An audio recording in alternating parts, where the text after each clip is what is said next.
Hello friends, welcome back to stock market Guru Mantra. क्या आप जानते हैं जब क्रूड ऑयल के दाम बढ़ते हैं तो भारत की इकोनॉमी में उसका असर कैसे पड़ता है और क्रूड ऑयल की फ्लक्चुएशन हमारी इन्वेस्टमेंट्स पे कैसे प्रभावित होती हैं। तो बने रहिए हमारे साथ, आज की इन्फॉर्मेशन आपके लिए बहुत ही ज़रूरी होने वाली है। और अगर अभी तक हमारे चैनल को सब्सक्राइब नहीं किया है तो सबसे पहले हमारे चैनल को सब्सक्राइब करें सो दैट आपको ऐसी वीडियोस आगे भी मिलती रहें। क्या आपकी एप्लीकेशन भी ट्रेडिंग व्यू का प्रीमियम वर्जन ऑफर कर रही है? और अगर नहीं कर रही है तो डिस्क्रिप्शन में दिए लिंक को अभी क्लिक करें और फ्री में अपना डीमैट और ट्रेडिंग अकाउंट सैमको सिक्योरिटीज में ओपन करें, क्योंकि सैमको सिक्योरिटीज ऑफर करता है ट्रेडिंग व्यू का premium version which is free of cost. और इसके अलावा बहुत से यूनिक फीचर्स हैं जो आपकी ट्रेडिंग को और इजी बनाते हैं और आपको पैसा बनाने में बहुत हेल्प करते हैं। तो आज ही डिस्क्रिप्शन में दिए लिंक को क्लिक करें और सैमको सिक्योरिटीज में अपना free demat and trading account open करें। भारत क्रूड ऑयल इंपोर्ट करने वाला दुनिया के सबसे बड़े देशों में से एक देश है, जहां हम लोग हर महीने $10 मिलियन का क्रूड ऑयल इंपोर्ट करते हैं। और इसका सीधा कनेक्शन हमारी करेंसी और इक्विटी मार्केट से होता है। जैसे जैसे क्रूड ऑयल में फ्लक्चुएशंस आती हैं, उसका सीधा इम्पैक्ट हमारी करेंसी और हमारी इक्विटी मार्केट्स में दिखाई देने लगता है। भारत जितना भी क्रूड ऑयल इंपोर्ट करता है उसकी सारी पेमेंट्स डॉलर में होती है, जिसकी वजह से डॉलर की काफ़ी डिमांड बढ़ती है और उसका सीधा इम्पैक्ट हमारी करेंसी यानी रुपये पे आना शुरू हो जाता है।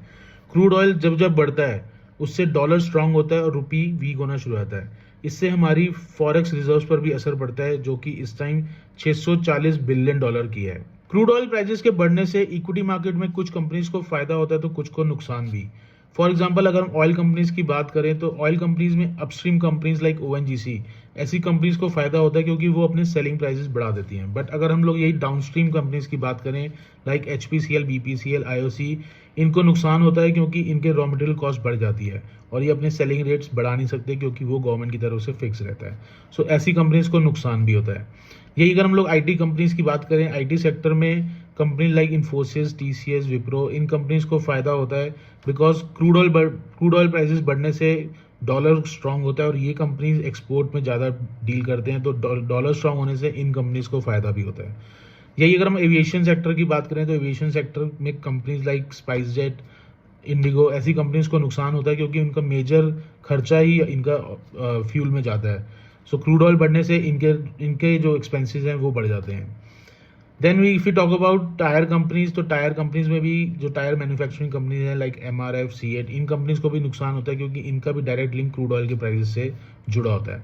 सो ये सारी चीज़ें हैं जो हमारे इक्विटी मार्केट्स को इम्पैक्ट करती हैं। सो अगर जैसे इस टाइम आपका वॉर चल रहा है इजराइल और ईरान में, तो उसकी वजह से क्रूड ऑयल प्राइसेस पे भी थोड़ा इम्पैक्ट आया है। तो आप खुद एज अ लेमैन समझ सकते हैं कि क्रूड ऑयल प्राइसेस बढ़ने से कौन से सेक्टर्स में फ़ायदा है तो कौन से सेक्टर्स में नुकसान है।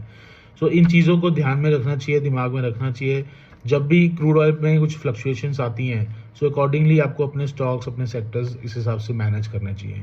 आई होप ये इन्फॉर्मेशन आपके लिए बहुत ही हेल्पफुल रहेगी और आपको मदद करेगी आगे ट्रेड करने में। आई होप आपको हमारी वीडियो अच्छी लगी होगी, इन्फॉर्मेटिव लगी होगी। अगर लगी है तो इसको ज़रूर लाइक करना और शेयर ज़रूर करना अपनी फ्रेंड्स एंड फैमिली में। और हमारे चैनल को अभी भी सब्सक्राइब नहीं किया तो ज़रूर सब्सक्राइब करना, क्योंकि हम लोग ऐसी इन्फॉर्मेशन लेके आपके लिए आते रहेंगे जो आपके लिए बहुत ही यूज़फुल होगी related to your equity markets. Thank you so much. जल्दी मिलते हैं फिर नेक्स्ट वीडियो के साथ।